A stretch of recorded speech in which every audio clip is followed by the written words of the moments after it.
Morning folks, welcome to day 4 of the coast to coast. It's Grasmere to Patterdale today, about the shortest day on the entire schedule. That said, there'll still be some climbing today. You can see from my attire that it's been steadily drizzling all morning. It's actually just laid off a little bit, but more rain is forecast later, so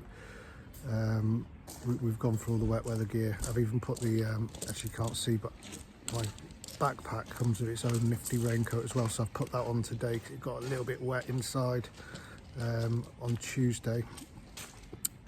Monday, I don't even know what day it is. That's lovely not knowing what day it is. So good night, the Grasmere Hotel, very old school place, but a really nice meal last night. I was on a sort of half board, and you know, the half board menu, there was no supplements or anything. I had like king scallops, fillet steak, ice cream, so really good meal. And then I did spot a very keenly priced rare bottle of Calvados, so I had more than a couple of those, which perhaps wasn't a good idea, but feeling fine now, body feels fine, going to be blowing away the cobwebs anyway. I'll see you a bit later, cheers. Right, that's an unwelcome start to the day. I just nipped into the Coley. This is the only ATM I've seen anywhere en route. A lot of places only take cash. I'm running out of cash, so that is not ideal at all. So we're 12 miles outside of Keswick. Sod's law, it's brightened right up since leaving. I'm going to be on the road about 15 minutes. I might have to strip off.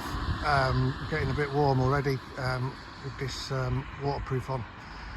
That said, I'm heading north today, and that is the northerly direction, and it does look like there's still some weather around on the tops, so well, we'll wait and see, I suppose. The curse of the ciabatta strikes again. What's wrong with just a doorstep sandwich on white bread? Annoying. So just stopped for a quick costume change, and I was joined by Ollie from Bristol from yesterday, and also now walking with me I've got Derek from Utrecht, who I actually had a chat with a couple of nights ago. He was another lone diner in the Grasmere Hotel, so nice to have a little bit of company. I think he's having a very similar experience to me. It makes me wonder who actually constructs these walls up here. Absolutely nuts. Quite tough going now. There's a really chilly wind rushing down the valley, so walking straight into it, and it's actually chilling me to the bone, particularly when I'm covered in sweat. It's feeling very chilly now. I'll have to layer up again in a minute. I'd rather try and avoid it. Oh, Derek's just overtaking me now. Okay, see you later. Very chilled out looking sheep there. He looks very content with life, just chewing away, having a little lie down, looking out over his fell. Lucky boy. A few more people on the trail now. It's very windy, my nose is streaming. I'm quite hungry. I had a big bowl of porridge for breakfast today, rather than the getting a bit bored of the Cumberland breakfast. It doesn't do me any favours having some herby sausage for breakfast before going out on a day's walk. Anyway, we've got to get, this is the last bit of the climb I think, but the path looks pretty torrid here. I think I'm going to press on, then try and find somewhere sheltered at the top to have a sit down and another mini pack of biscuits. Right, that's the climbing done for a large part for today. I'm at the top, and that is Grasmere Lake that you can see in the distance over there. It's a bit cloudy, but it's not looking like raining at the moment. And on the other side of me, we've got Grasmere Tarn, Mountain Lake. It'd be very deep and cold in there. That would have been left behind when the glaciers melted. And as such, there'll be some very rare species of fish in there. So basically things like Arctic char and stuff like that, which would have just got trapped there when the ice melted. I forget what some of the other ones are called, but there'll be trout in there as well. You can see there is quite a party going on. There is more people on the trail today than I think I've seen on all the other days put together. I think maybe that's because I'm a little bit earlier out the door today, and I'll have to be early tomorrow. The route splits into 3 just here. We've got St Sunday's Crag that way. I think that is the path that goes to Helvellyn, a Striding Edge. It's too windy to be up there today, and that would be an extra couple of hours. And ahead of Patterdale to Shap tomorrow, I don't want any more miles than necessary in my legs, so I'm going to take this middle path which just runs straight down the Grasmere Valley. Probably a couple of hours into Patterdale, I would have thought. But first of all, I'm going to sit down, have a biscuit. I got that last bearing wrong. I think that's the route to Helvellyn, up that path maybe. Anyway, it doesn't bother me because I'm not going that way.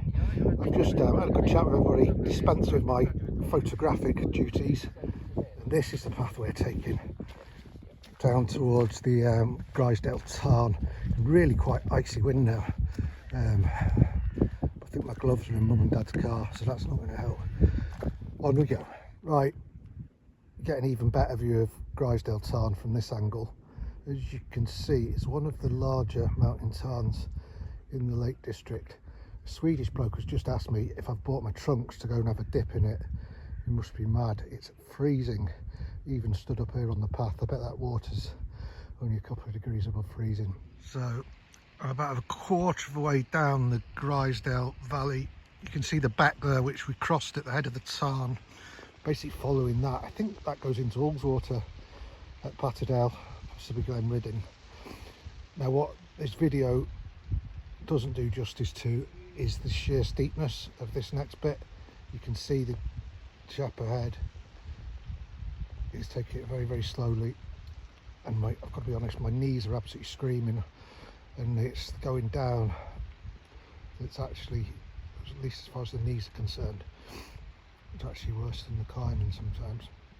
Let's see how we get on. Well, that last stretch was pretty treacherous in the end. A lot of wet and slippery rocks, a lot of scree, and it was quite steep. Nearly lost my footing on a number of occasions. Quite hairy. Even when you normally have the agility of a cat, once you've got that pack on, it really sort of alters your sense of balance. It's taken a while to get used to, but I didn't go over and I'm fine.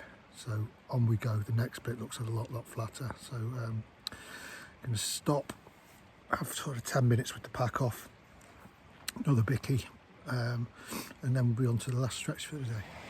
Well, no sooner as I sat down for my little break than at first of all, it was played by midges and it started hammering it down. So very changeable. That's what we expect from the Lake District. You should never underestimate Mother Nature. Right, the rain has just about stopped where I am, but you can see all of the runoff coming down off the top. It's looking pretty bleak up on the top.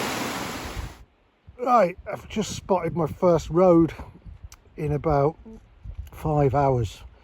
And I think that fell is the other side of Ullswater. So hopefully we're getting very close to Patterdale. Back's really aching now. And I'm ready for a sit down to get this off. There's another little look at the Grasmere beck. You can see the water is absolutely crystal clear.